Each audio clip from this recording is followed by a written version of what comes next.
So I really don't know what to do. I have to decide here within 2 minutes and 30 seconds. I have this... I know some of you are waiting for part 2 of last week's story, and I have that here, but I only have 10 minutes more, and about 19 left to do. It got way more involved than I ever imagined, and I think as I go on working in that digital realm, the possibilities are just maddening. I keep adding little layers and sounds.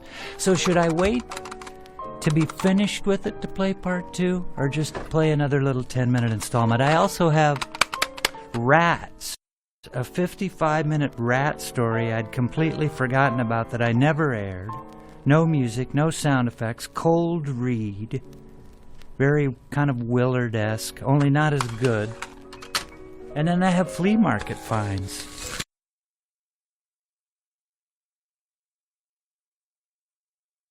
A scat of them. I brought them all with me. I don't know what to do. Let me think for a minute.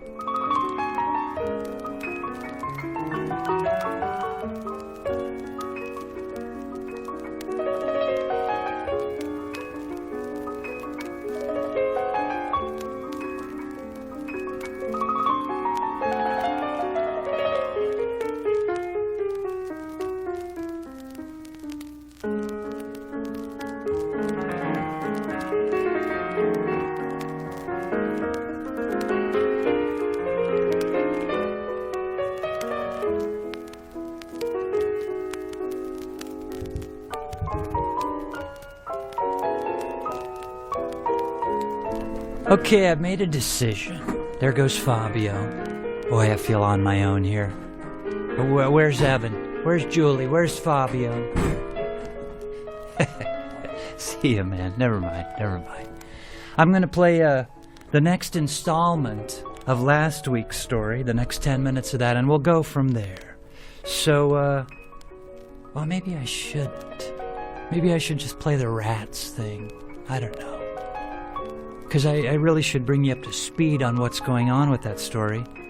And it's hard to do just off the cuff. I was going to go back, analyze, and do a little prologue for part 2 to get you up to speed. I've never been in quite such an indecisive position with you. I don't have a great confidence in the Rats story. I think I'm going to play it. No, I'm not.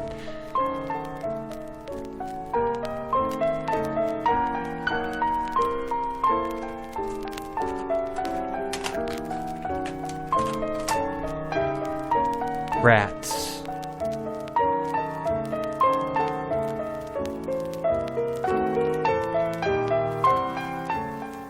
Rats. Superfamily. Meroidia. Rattus. They all belong to the genus Rattus, those rats. It is the black and brown rat we are most familiar with. He comes from Asia, but that was some time ago. Since he has adapted and flourished quite well. One might, in a peak of fright, imagine a rat to be much larger than it actually is, but in truth, rats rarely weigh more than a pound. A domestic might plump up, but in the wild about a pound is the rule.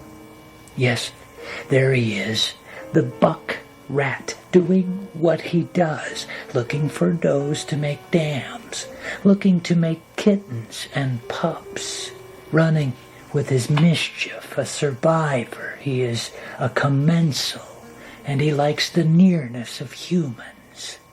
Left unchecked, rats can decimate food supplies, commonly in countries where food is most needed. He's got no remorse, no shame, only hunger and need. The rat.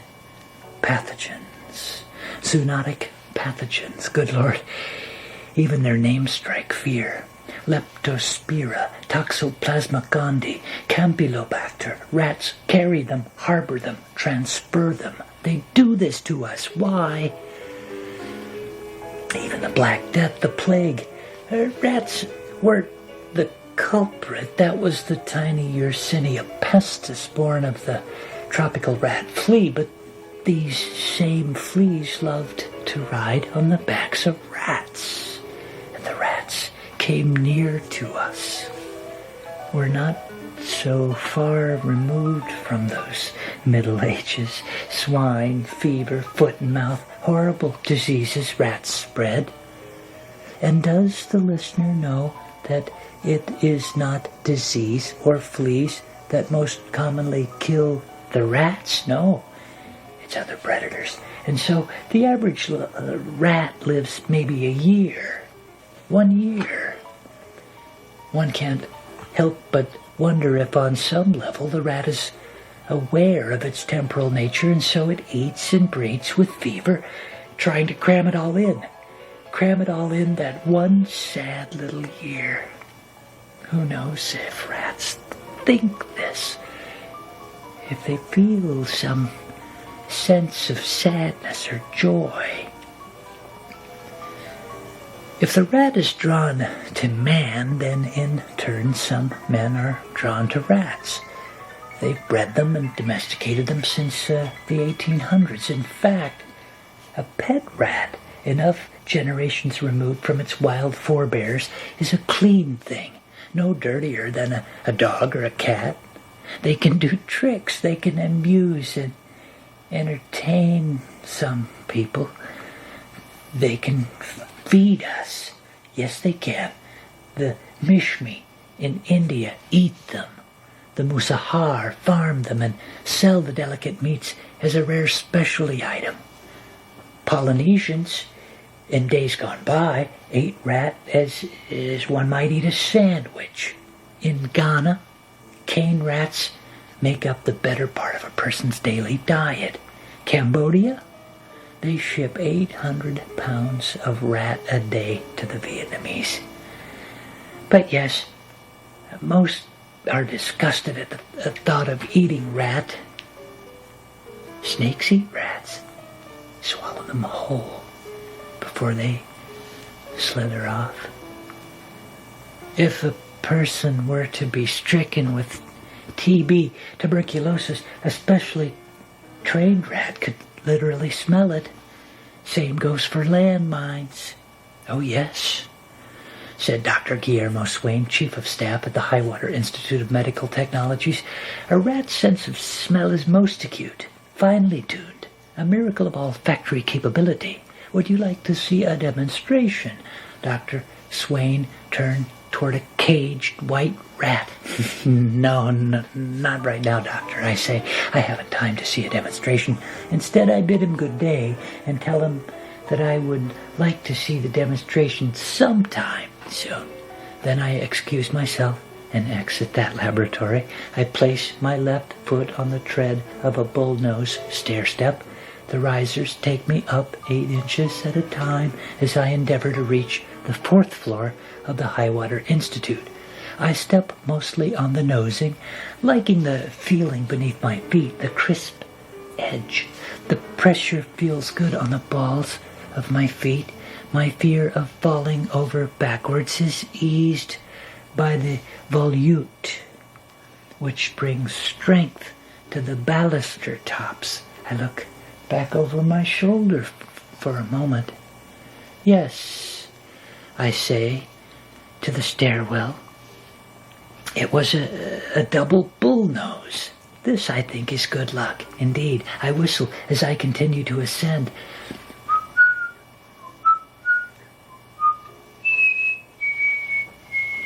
I believe the tune is Who's in the Strawberry Patch with Sally, Tony Orlando, and Dawn. I never cared for this song, but I whistle it. I do it all the time.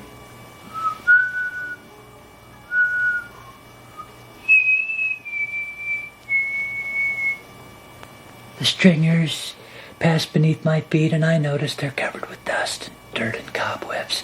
A daddy longlegs, spider dead, a cricket dead, a small red poker chip, back by the stringers hiding near the concave scotia, but I haven't time to look closer. I have to keep moving up. And as I go higher and higher, I swear I can sense the core rod within the handrail. I feel its stiffness and sturdiness. A small smile comes, and I think of Lois up there, the clouds. Between the balusters, an ornate fillet, detail I might have missed had I not been so intent on noticing all my eyes could see. I wished to think about anything but rats, yet I knew they were all around me. Battling the steep rake, up I go up, following the pitch line, trusting it through habit and repeated use. These stairs had never failed me, caused me to tumble or fall, although somewhere I read that a man can use a given staircase 60,000 times before a mishap occurs. And I suddenly felt as if I was nearing that number. Surely I must be, as many times as I had taken advantage of Jacques-Francois Blondel's vision, as many times as I had gone up and down these same stairs, rising, descending again and again. In line with existing building codes, they were challenging, but nothing a fit man shouldn't be able to handle. Up, and as I went, a thought given to the nobler purpose of a stairwell, a fire escape. I imagined them escaping, running, but it's not flames they're running from. It's not flames, it's rats. And here they come. Here they come. Finally, the fourth floor and the door. I open it and immediately fresh air, blessed illumination. And noise, just noise. Shut the door. Someone says it's drafty in here. I shut the door. I notice that it's smaller than a regular door. Evelyn Trout notices me noticing and says, "This building's old, Mr. Quant. People were smaller then." Were they? I say, knowing that she's correct. Looking up at the door's header, I see that it is scarred with small nicks and indentations. Tall people slap headers as they pass sometimes, nervous energy perhaps, or because they can. Shorter people slap at the jambs. Rats must certainly slap in their way at the sills and door stops. Looking up further, above the header, I pause to examine its ornate archivolt, for this door is arched, and arched doors sometimes have archivolts. And this one's lovely, just lovely. That's what they call an archivolt. I know. I say to Evelyn Trout, and she seems disappointed that she's unable to educate me in the matter. "You certainly know your doors, Mr. Quant." "Yes," I say, I suppose I do. Well enough to know that over 300,000 people are injured annually by doors, and these are mostly finger injuries," she says, guessing. "Yes, finger injuries." She straightens a stack of papers at her desk, pauses a moment, and continues. "Lots of lawsuits, I'll bet," Evelyn says. "Yes," I answer. "I'll bet you're correct." Home now. Car parked, and I'm in the back door. I enter the kitchen and immediately notice the tile. I'm a man who notices things, yet I have actually never stopped to appraise my kitchen tile. It was there when I moved in. It didn't bother me then, and it never has. But to say I have enjoyed or even paid the slightest bit of attention to my kitchen tile would be an untruth. Mrs. Stiles comes on Monday afternoons and cleans the place. She may have noticed the tile's uniformity, each sheet 1/8 of an inch thick, 12 inches squared. I imagine Mrs. Stiles knows quite a lot about kitchen tiles. She cleaned enough of them, apply thick coats of future, and work them over with the abrasive edge of her mop, cleaning out the deep-toned dirt and grime, the filth, the detritus drug in and ground in, and without Mrs. Stiles it'd just be there forever. She buffs the tiles and waxes them regularly until they shine, and I can slide on them in my stocking feet if I choose. If I'm happy enough, I do this, but most times I trod them only in the morning in my well-worn path from the dining room to refrigerator to sink to table again and again and again, never noticing the tiles, never knowing that underneath them sticky adhesives, they never dry, never. Still wet down there, still moist. Cheap, tough. My kitchen tiles are not unlike me. Thrifty, resilient, prone to getting walked on, stepped on, stomped on. And despite Mrs. Stiles' chemical abrasives and harsh, machine-oriented treatments, still my tile shines. And on the occasion when they have cracked or chipped, I am promptly notified and I send for a man to repair or replace them.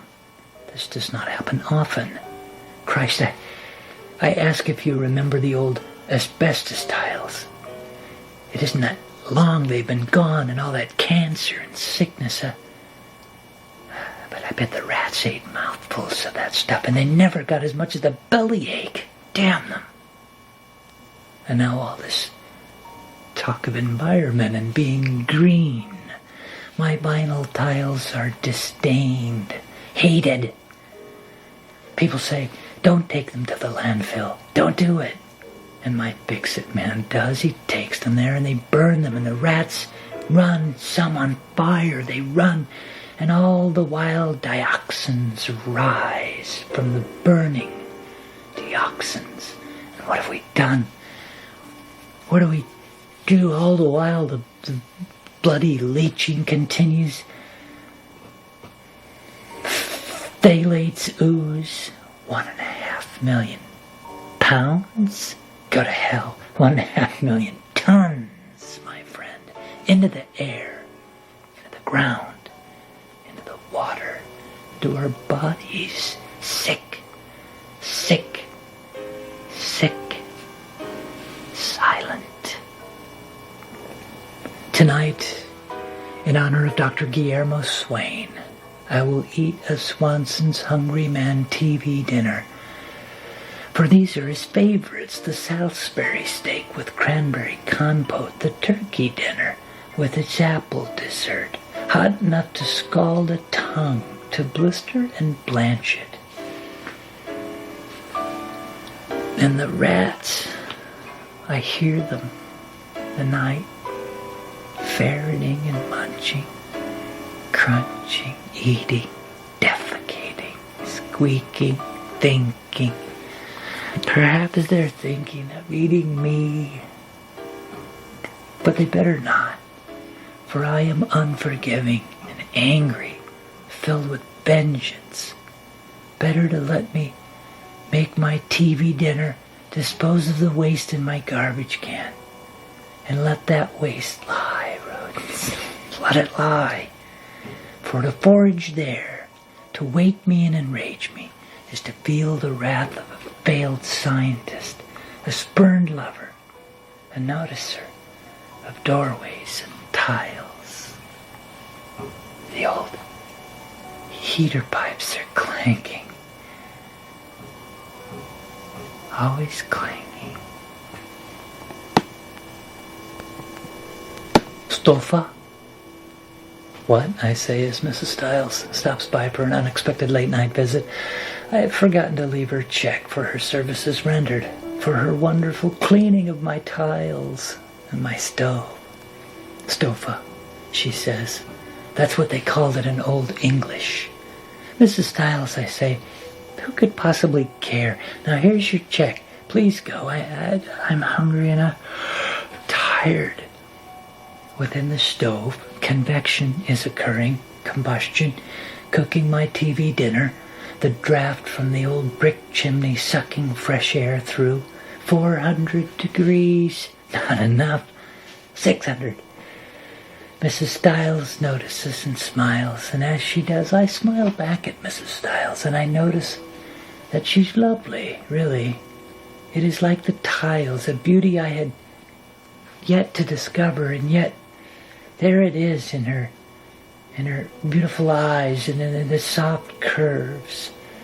I can't decide whether I want my TV dinner now or if I might not truly want to make love to Mrs. Stiles if she... I can't. She says I just can't. And what can I do but understand and want her even more as she exits and I observe the perfection of her? For a moment I am transported back to the year 1735. I slap my friend Francois Cuvier on the back as if his back were the header beneath an archivolt. I love your Castrol stove, I say, and he smiles, his rotten-toothed smile, pleased with himself, and why shouldn't he be? He had invented the first enclosed fireplace. He had covered its fire holes with makeshift iron plates, and the damn thing was working. Good job, Francois. And then I am back in the kitchen reacting to the drone, the buzz of my modern Stove 60 cycle hum, looking in on the bland carnage of my bachelor's meal. I feel sad and frustrated. Alone. Behind the wall, there's a superstructure. 2x4 studs. I don't know anything about them. I've looked them up. Insulation, drywall, paneling. These are things that a man deals with. But not a man like me. Electrical wiring, I might kill myself, fry myself, melt my precious hands, grit my electrocuted jaws until my teeth bust, I might. And so I call a professional electrician or contractor to do these kinds of jobs, and because I pay them handsomely, they make no reference to the fact that I can't do it myself. They just smile and shake my hand and tell me how pleased they are to been able to help me out. They feign respect, but I see behind their small doors, I see beneath their broken tiles, and I see them and I pay them and it's fixed, and I'm not electrocuted. Yes, I have walls, and behind them are all of the things that I've mentioned, except I haven't mentioned the rats, have I? No, I haven't mentioned those mangy little sons of bitches, but they won't come out. Not tonight. They wouldn't dare. I turn my attention to the walls themselves, which are gaily painted with the stippled, sponged-on effect that was popular a few years back. And I need to go satin now, back to eggshell white or something rooted. But I still have these awful sponged-on cranberry-colored walls that make me unhappy. Mrs. Stiles has mentioned that I ought to repaint them. And now, again, I'm lost in reverie back on the Iowa in World War II. What if I'd been there, listening to the men get their venereal disease treatments? What if my ear had been pressed to a drinking glass, which I then pressed to the bulkhead itself to focus in on the screaming and caterwauling as the ureters are scoured with boric acid, and those men wish they hadn't gone to prostitutes, and now they suffer the intense agony of penance. God does not stand for such behavior, and he shows it readily. And I'm back there on the Iowa, my glass pressed to the wall against those bulkheads, listening. And why on earth am I smiling? But I am.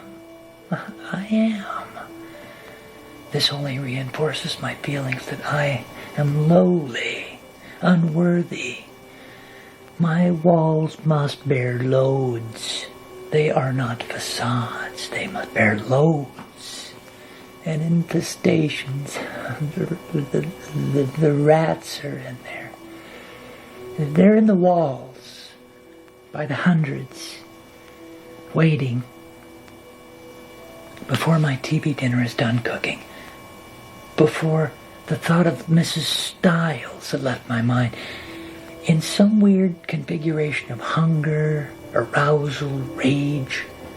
I go to the porch and retrieve my sledgehammer because the rats can't stay and I can't wait for them to appear. I like the heft of my sledgehammer. Sometimes at night I take it in the basement and I swing it in big arcs. One time I hit one of the supporting beams of the house. I nearly broke it in two. And instead a cloud of dust puffed out and a 3-inch splinter came through the air and stabbed me in the side. And I didn't go to a doctor for several weeks. I tended to myself, and I had a serious infection that left my side red and painful. And even then I swung the sledgehammer once a week down there. Hammers? No, my sledgehammer is mighty, and it focuses its destructive energy over a wide area in anticipation of smashing my kitchen wall to get at the rats. I laughed out loud, spasmodically, and to my own ears it sounded a little bit insane. Staccato bursts of agonized glee, frightening were anyone to hear.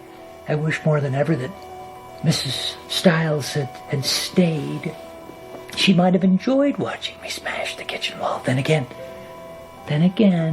perhaps she would have had a different reaction. I am so unable to gauge others' emotions these days.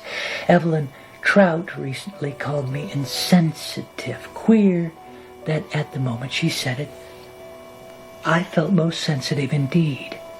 The nice 3-kilogram head of my sledgehammer ought to do a fine job on the wall. Ought to cave it in straight away, and then I imagine them scurrying, their little nails clicking on the clean tiles.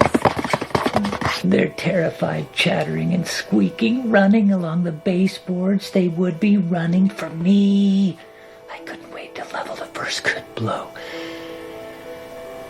But now, the stove timer buzzed and my TV dinner was ready. As I ate, I thought of blacksmiths with blackened faces, bending stiff lengths of molten iron, shaping raw materials with the blunt force of a sledgehammer's action. I thought of the police, not ours. They were good enough, I suppose, but the SAS, the Iranian embassy siege, the sledgehammers on TV, I saw them. I was 22 years old and I saw them, bashing in doors. These were not dynamic hammers. They're too fancy. They make it too easy. A man, a good man, uses his sledgehammer and he destroys. He connects east and west. His is a golden spike. A golden spike. Evelyn Trout, Mrs. Stiles, a golden spike. I ate promontory. I whisper to the kitchen and the rats, though I haven't a clue as to why. Tense all over the place. Present tense, past tense, mixed up. That's a straight pane sledgehammer, my neighbor once told me, old Mr. Billups. An old one, I'll wager, maybe from the 1800s. It pleased me to hear that my sledgehammer had history and age. A straight pane sledgehammer, I said. Straight pane? He said, ain't no post mall. No, I used one of them a time or two. Yours is octagonal in the face, see? And it was. He showed me and I believed him. Old Mr. Billups died shortly after that. It was the first time I'd cried in such a long time. I'm in there now, in the wall. My TV dinner lays half-eaten in the sink. I bashed through with 2 hard blows. God, it felt good. Hell, yes it did. Might I say I discovered them too? I mean, I knew they were in there. But I need to attach a little Magellan, a little DeSoto to my discovery. I knew the suckers were in there, but I'd rather say I discovered them, punched through the wall to say, expand the kitchen, open it up. People might not like the thought that I'd caved in my kitchen wall because I was obsessed with finding the rats. However, in following through with my impulse to take it to them, to get at them, to erase them from existence, I have gained valuable knowledge that their numbers are profound, and that their temperament is foul and aggressive. Yes, my grand incursion has been fruitful, for I have found them, and again I swing my massive sledgehammer. Oh, I know, it is not the most useful weapon in this particular application, but the feel-good feeling of it overcomes me, and I bash, and I crash, and I slam, and I just keep doing it over and over until the room is filled with a translucent veil of plaster smoke and thick dust. I hear you, I say, and even a deaf person could hear them squeaking in there. Even a stone-deaf idiot could hear it, right? I discovered them, but they've been here forever, since before Christ, since we were... There weren't even fossils yet, none. And now, oh God, they come at me, the rats by the hundred, and I cry out, help, help, and no one can hear. As quiet as the night is outside, my voice is weak. My voice is weak and no one can hear me. They are warriors, advansive, combative, and alarmed, swarming, vicious. Shock paralyzes me. And I imagine that this is how I shall die, at the jaws of these filthy rodents. But may I tell you what happens next? You see, I'm running, my friend. I'm out the back door, and I have only one bite, a rather deep and worrisome bite on my right hand. The ligature marks are there, I can see them. Rat teeth, how absolutely repulsive it is to me, but I've escaped them, and now they are loose and set free. From behind their protective wall, my house is infested it's infested. I knew it was, and there's no one to call. It's late, and because shame keeps me from dialing numbers and summoning assistance. Mr. Quant, oh, you mean the rat man? I can imagine them saying it. I can imagine them at the Highwater Institute laughing and laughing. Good thing, Guillermo Swain might say, that we let him go, the freak. More laughter. No, I say out loud to the night. No. And too loud, too loud. A light comes on across the street. It's Mrs. Stiles. Don't come over. I whisper to myself, don't come over. She can't see this. See, I have plans to love her, marry her, steal her from Mr. Stiles, but the rats, you see, I have to kill them. The rats, every last one. In my garage, a full box of howitzer brand rodenticide. Men have been using this stuff since the war to get rid of rats. Oh, I've tried before. Tried sprinkling a little behind the stove, along the baseboards. The goddamn baseboards. That's where they tell you to put it. That's where they tell you to put everything. Well, you know what? Doesn't work. Not for me. And I need this crap to work. Rat now. Rat now. I'll just throw the whole box on him, I say, panting now as I cross the yard. And then there's a stirring across the street. A silhouette behind a curtain. Mrs. Stiles peeking out, watching me. She must be worried about me. She loves me. She loves me. I wave, but she doesn't wave back. I'm carrying my box of howitzer into the house. Though I know I have smashed my kitchen wall, it still shocks me to see what I've done. For an instant, I'm terrified by my own insanity. I realize that I've crossed a boundary. I'm not well. I don't care. I don't care. All I care about is the way those rats' stomachs will bleed when they eat a bite of this crap. Anticoagulant. That's what they call it. Rat poison, brother. Makes them bleed to death internally, and by God, they deserve it after what they've done to me. Scaring Mrs. Stiles away. Evelyn Trout. She came over once. Took her a long time to come over. And then she saw a rat and another, and she left. She drove away and told everyone at the Institute, and they started to look at me funny. And my work performance suffered hard. And they told me I could work through Christmas. And that's what I've been doing. Merry effing Christmas, I cry, as I upend the box behind the wall, which lays in smithereens in the aftermath of my red-faced pounding. Merry effing Christmas. Now eat it, rats. Eat it. I couldn't see them anymore. But I did notice that my TV dinner tray in the sink has been licked clean. The garbage can by the door has been upended and its contents are spread out around me on the floor. I bend to stand the garbage can upright, and a rat runs out and evades my stomping foot as I try to crush him.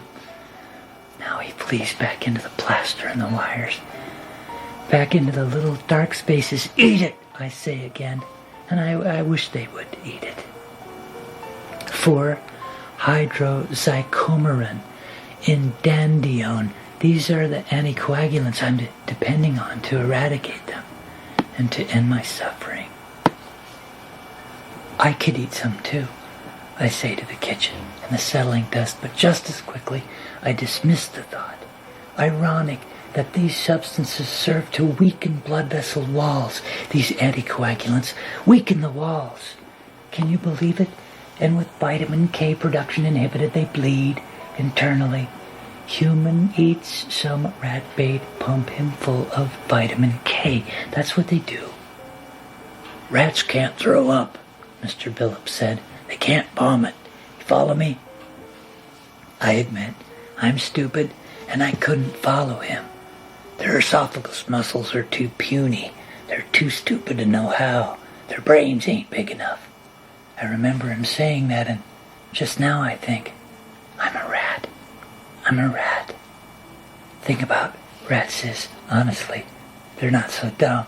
I guess maybe we know that. I mean, they've lasted all these years. Thing is, they taste things first and wait to see how it affects them. It's something nature teaches them. They eat pica, too, clay and stuff that absorbs toxic stuff they eat. I did some reading on my own because I've been thinking about this stuff for a long time. Still, I'm figuring they're going to tear into this howitzer crap. The man on TV said rats love it. Well, maybe they do. Coprophagia, Dr. Swain said. Other things. They eat its dung. They eat the rat's dung, I said, shuddering a bit at the thought, although certainly I had done so inadvertently over the years. Yes, I imagine I've eaten my share of rat dung. We probably all have. Yes, Dr. Swain said. Dogs, monkeys, rabbits, elephants, all of them eat their mother's species for the nutritional value it contains, the gut flora. I nodded, but he had surely lost me. I was always a step behind at the Highwater Institute, a step behind, and everyone knew it, and they laughed at me, and they still laugh. The fruit rat, said Dr. Swain. He is a frugivore. He leaves seeds in his feces, which really, Dr. Swain, I said, I must go now, but I'd love to hear about it later. and off into the stairwell I'd go, climbing up the stairs to the 4th floor. Evelyn Trout was my refuge then, but no more. A knock at the door, and I know it is Mrs. Swain, come to love me, come to leave her husband, come to share my rat world willingly. Mrs. Swain, come in, I say, but as I open the door, I see that there is no one there. No one knocked at my door. I imagined it, I say, and the thought that I have deteriorated to such a degree causes me to fall to my knees in despair. The jagged plaster punctures my skin, but the pain is marginal, tolerable, oddly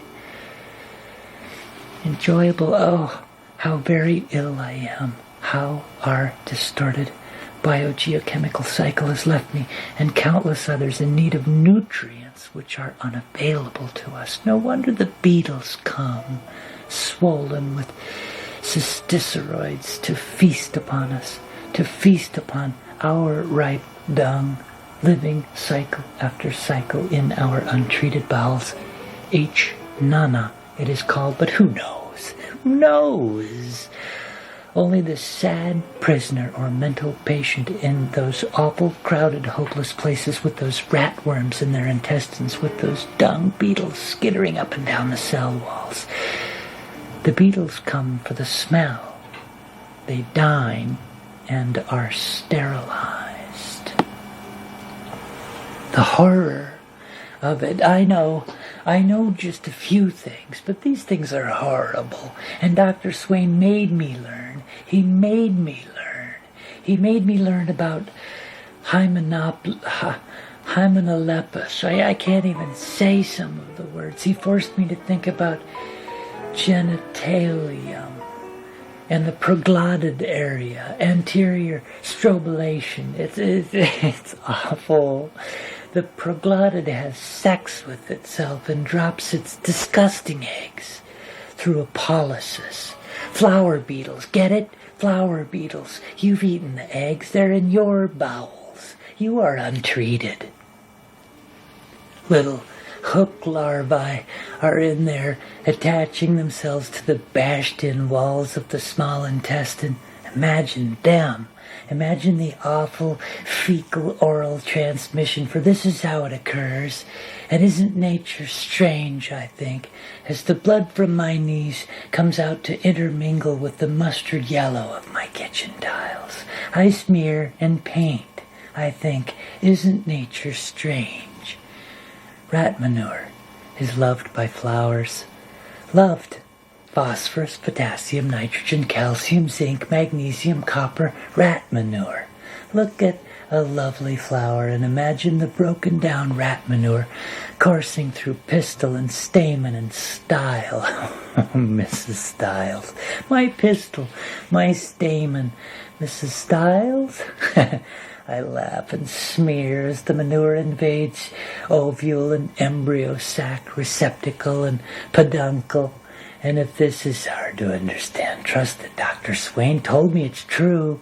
Dr. Swain in his handsome lab coat with his thick glasses and hairy fingers. CFCs, Mr. Quant, he said to me. That's all you can use. But they injure the ozone, and so you see, the rat comes at us from many angles, constantly challenging us for domination. We imagine it not to be so, but the competition is real and intense. CFCs eroding while hot manure burrows into the calyx and sepal of our prettiest flowers, our prettiest ones, Mr. Quant. Do you see now? Am I reaching you? Yes, but I must go, Dr. Swain, and again I disappoint him, and again I tread the steep stairs to the 4th floor. Mint bothers him, mint, Mr. Billups once said, and I trusted him. I trusted him not to die, and he went ahead and did it, just like my father. Mint and certain flowers, lavender, marigold, hyacinth, amaryllis, hell, even daffodils. We both laughed about that one. Mrs. Styles suggested onions and garlics, and Evelyn Trout, speaking to me from a place of sympathy, told me to spread tomato leaves in my garden. They hate tomato leaves, she said. Rats do. You hate me, I say, painting the tiles. And now I feel a little weak, but I mustn't. I must kill every rat. Eat the goddamn howitzer, I say, and I am tempted to follow my own edict. You see where this is going. Don't even tell me about elderberry.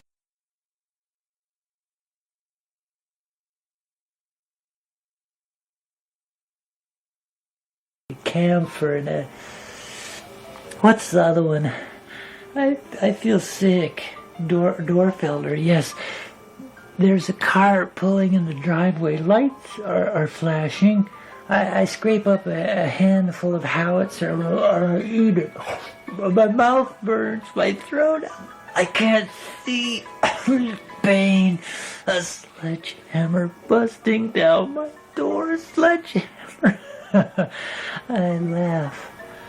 The last thing I goddamn do is laugh. Reality leaves now. I'm somewhere, but it's not here. There's rain, there is snow, condensation, and water vapor. I float through hopeless virga, which wants only to make it to earth as I am leaving. I try to kiss it, but it evaporates. My heart stops.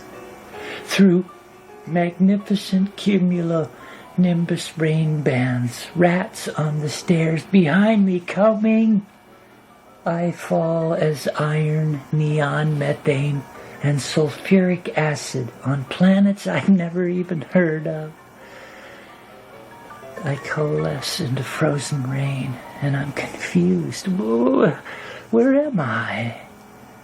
I no longer want to be, and yet I am. I have reached terminal velocity. I go synoptic outside the eye wall. Ice, snow, hail, all are me as I am they.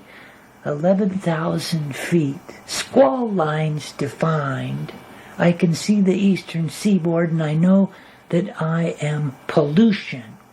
I begin to evaporate. In my mind there is an awareness I cannot control, which tells me the year is 1802. Though my form is ill-defined, I glow non-tropospheric white. I am maturing. I am fog. I am run through with nitrogen dioxide. I'm shot through with ice nucleators, and I rain. I am far from outer space, but well on my way. 36,000 feet now and climbing steep imaginary stairs. Only a balloon sounding might chart my swift ascent.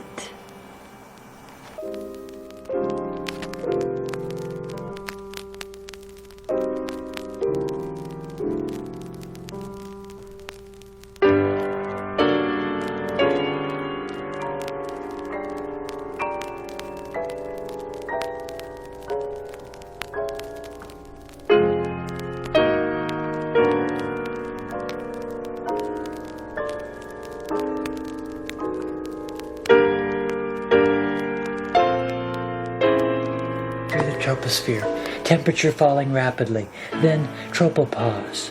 On to stratosphere. I am suddenly warmed by ultraviolet radiation.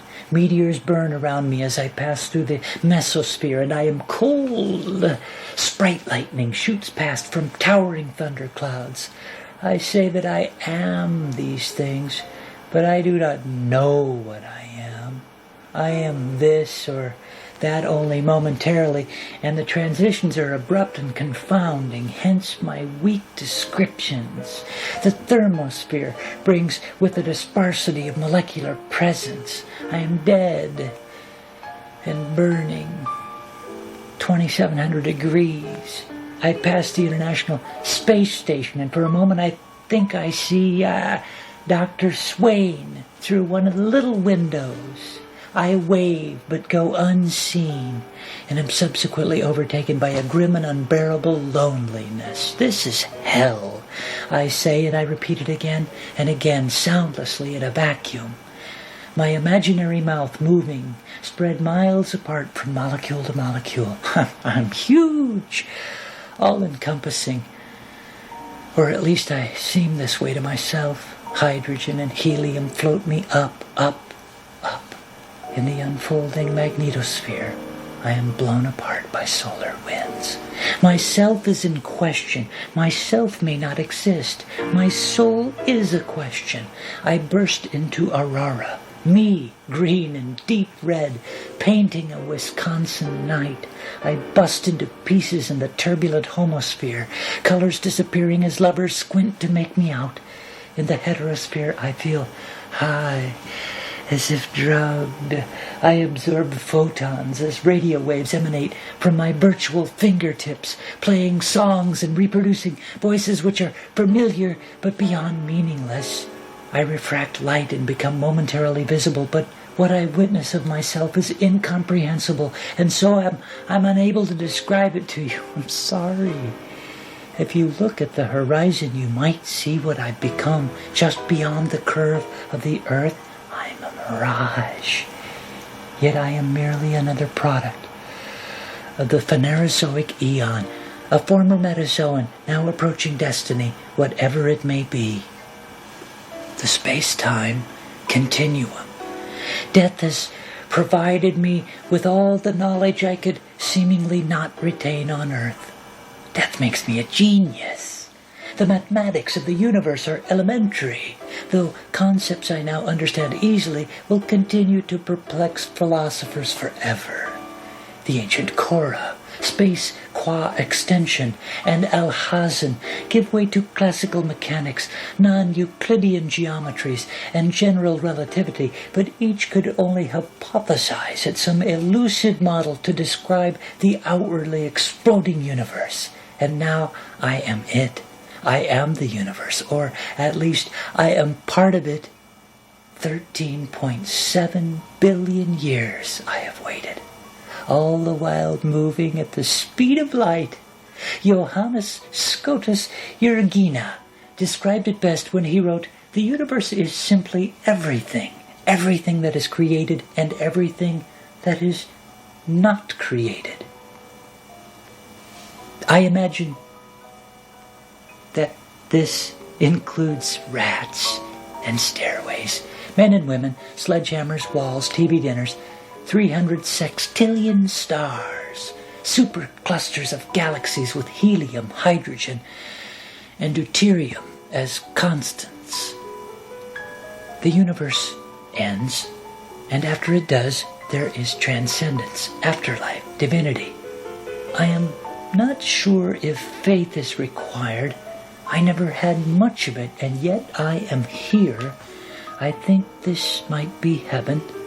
The old Saxons, the Middle Low Germans, the old Icelandics, they wrote of it, spoke of it, God's dwelling place, more simply expressed as the sky.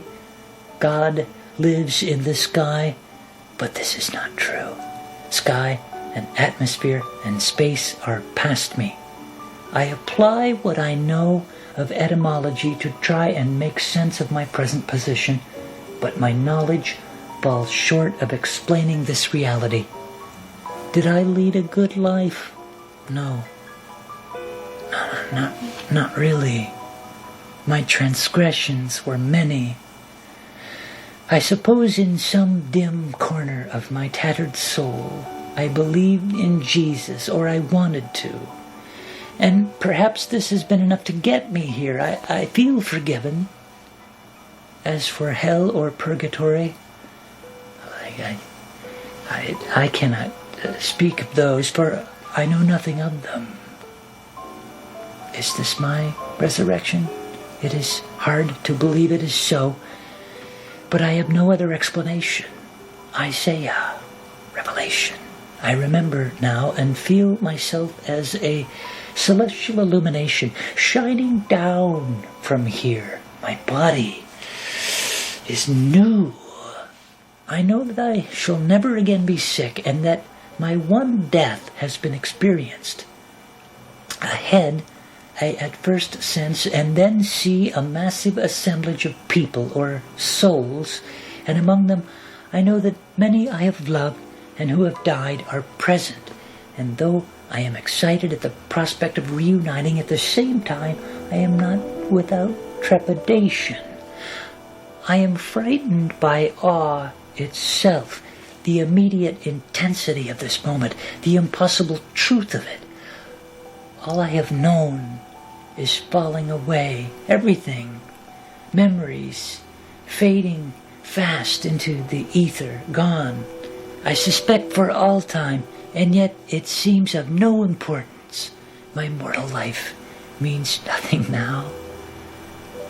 And the followers of Islam and Judaism are here together. They lie on gilded couches and are clad in beautiful clothes. Amin and Kulli Darul Makwamul.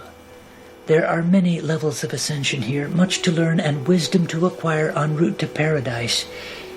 Being familiar with Hindu cosmology, I recognize Bhuvaloka and Swarga and the 4 other planes of aspiration, Deva and Indra. I can sense them, but I cannot see them. Neither can I see God or Muhammad, but they can see me. I'm most sure of it. Jainism and Baha'i, nothing is a lie. Belief itself gives birth to actuality. Everything that is true, and there is only truth. Buddhists are reborn by karma, arriving at samsara assuredly, having traversed many planes of existence en route, all in the seeking of nirvana. I have entered the light. The pleasure I feel is inestimable. Consciousness expands. Marxists may laugh at such notions, same Pullman, Harris, Orwell. God, the supernatural, the omnipotent, word origin from the 6th century Christian Codex Argentis, derivative of the Proto-Germanic Gudan. Early gods were neuter, but this god was addressed in the masculine syntactic form. Yahweh, Allah, Vishnu, Hari, Sakra, Brahma, God. Am I to meet him now, spun apart as I am, unraveled, free of form and yet existing, exalted? I have yet to set my vision upon him. Science cannot lead me to him. It can neither confirm nor deny. The parable of light I aspire to confront. Are you there? Are you there?